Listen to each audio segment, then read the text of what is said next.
On the night of June 13, 2025, the sky over Tehran held one of the densest concentrations of air defense in the Middle East.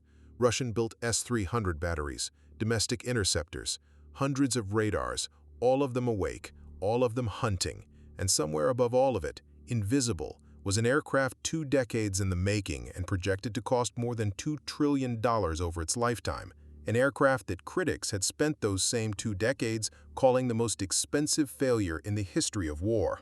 They had a point. The F-35 was years late and hundreds of billions over budget. A leaked war game summary had branded it double inferior. It couldn't outturn, outclimb, or outrun the threats it was tested against. A separate leaked report had it losing a mock dogfight to the very F-16 it was built to replace. The most expensive weapons program ever attempted, the story went, had produced a fighter that couldn't actually fight. That jet went into Tehran's air defenses that night. It struck its targets, and by every account that followed, it came home without a loss.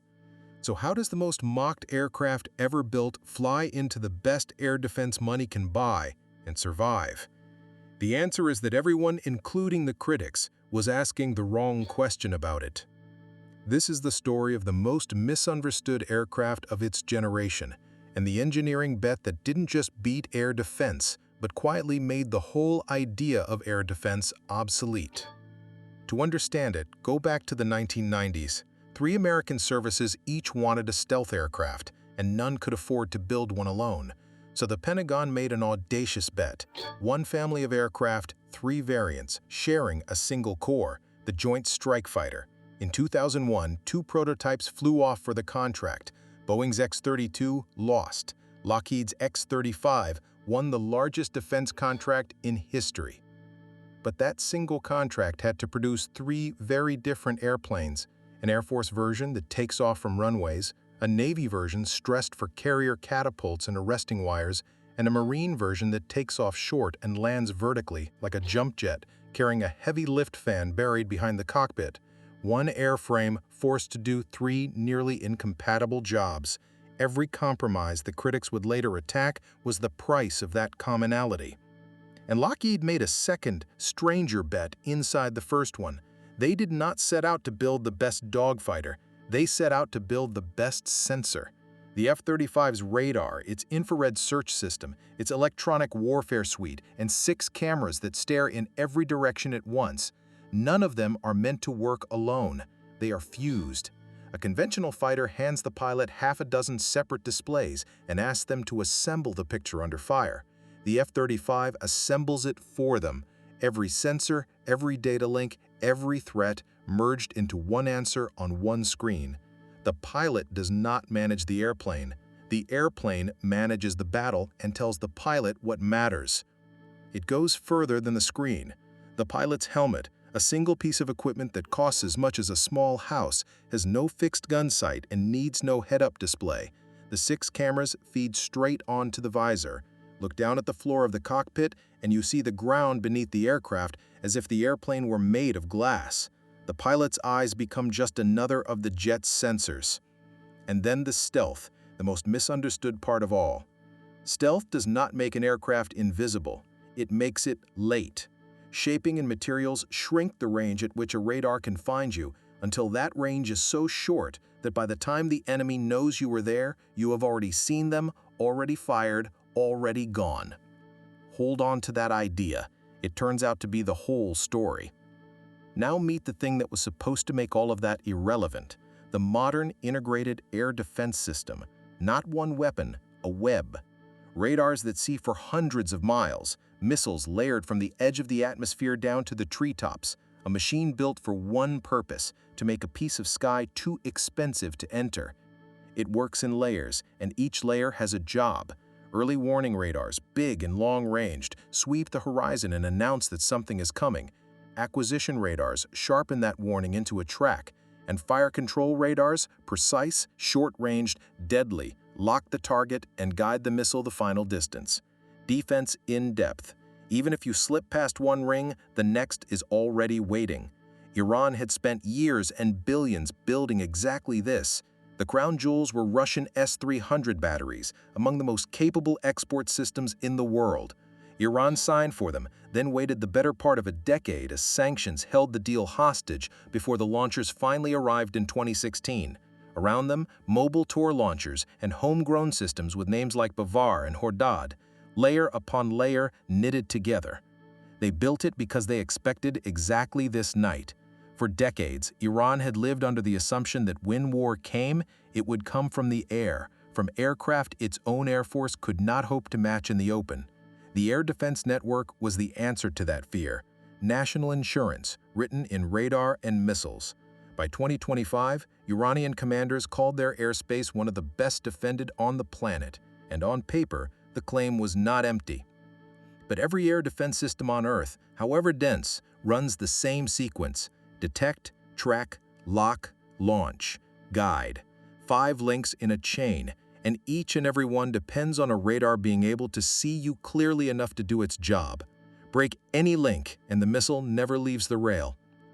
And here is the gap the air defense designers had always known about. The big, old, long-wavelength radars can catch a hint of a stealth aircraft. The long waves resonate off its edges. But those radars are too coarse to guide a missile. They can tell you something is out there. They cannot tell a missile exactly where to go. The fire control radars that can guide the missile work at short wavelengths, and those are precisely the ones stealth was shaped to defeat.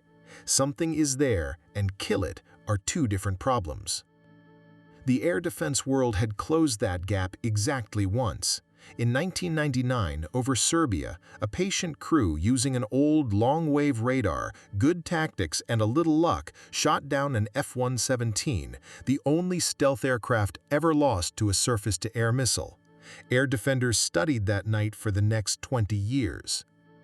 And they built a doctrine on it. Enough radars, at enough wavelengths, in enough places, all talking to each other, and sooner or later the layers would catch what any single radar missed. Stealth, they argued, only buys time. Pile up enough sensors and missiles, and time runs out. It was a reasonable theory. Iran's network was built on it. So by June of 2025, the board was set. On one side, the densest air defense in the region, built specifically to deny the sky, resting on 20 years of counter-stealth theory. On the other, the jet the world had spent 20 years calling a failure. Everything the air defense designers believed was about to be tested in a single night. When the strike came, the F-35s led it. By Israel's account and the open-source assessments that followed, the suppression was a layered campaign. Pre-positioned drones and standoff missiles smuggled into place struck air defense sites on the ground, while the stealth jets went after them from above. There would be almost no dogfighting. The F-35s did not try to sneak past the network, they went in to help take it apart. The moment an Iranian radar switched on to hunt, it announced itself, and the fused picture aboard the F-35s turned that emission into a precise location before the operators below understood they had been found. In the first hours, the network's eyes were put out faster than their commanders could grasp what was happening to them. This is the mission with the bloodless name, suppression of enemy air defenses. In practice, it meant finding the radars before they could find the aircraft and killing the chain at its source. Each dead radar blinded the missiles that depended on it. The web that was supposed to make the sky too expensive to enter was link by link taken off the board. And here is the answer to the question we started with, the thing the critics missed for 20 years. The F-35 did not win because it was a better fighter. It won because it is not really a fighter at all. It is a node in a network. It sees first because of fusion. It is seen last because of stealth. And it shares everything. So a missile fired from a ship or another aircraft miles away can kill a target the F-35 itself never even shot at. Every air defense ever built assumes the thing that sees you is the thing that shoots you. The F-35 broke that assumption in half. Which is why it can't turn was always the wrong measure. The F-35 was never going to turn because the dogfight was never going to happen. The merge, the close-range knife fight that fighter pilots train their whole lives for, simply never comes. The enemy is found, targeted, and gone before they know the fight has started. The critics had measured a 2020s sensor against a 1970s stopwatch. And the consequences ran past the fighters. With Iran's air defenses battered by the preceding campaign and the B-2s cloaked in their own stealth, the deepest target in Iran was suddenly reachable. A week later, American B-2 bombers struck the nuclear site at Fordow with their bunker busters. Iran's defenses never engaged them. Whether they were blinded, outmatched, or simply never saw the bombers remains unclear. Either way, a door that had been bolted shut was open. The reckoning runs wider still. Almost every air defense system on Earth, including the ones Russia and China sell to the world, was designed for an age when you could see the shooter coming. The F-35 and the network it flies inside quietly began to end that age. The race now is to answer it. New long-wave sensors, infrared search that needs no radar at all, air defenses that finally talk to each other the way the F-35 already does. No one has fully answered it yet. It is why Russia rushed the Su-57 into the fight, and China built the J-35, stealth answers to a problem the F-35 created. Whether either truly matches it is a different story and one worth its own telling. For 20 years they called it a failure because it couldn't win the fight they expected. They never understood that it had simply changed the fight. The jet that couldn't turn didn't need to. The merge never came.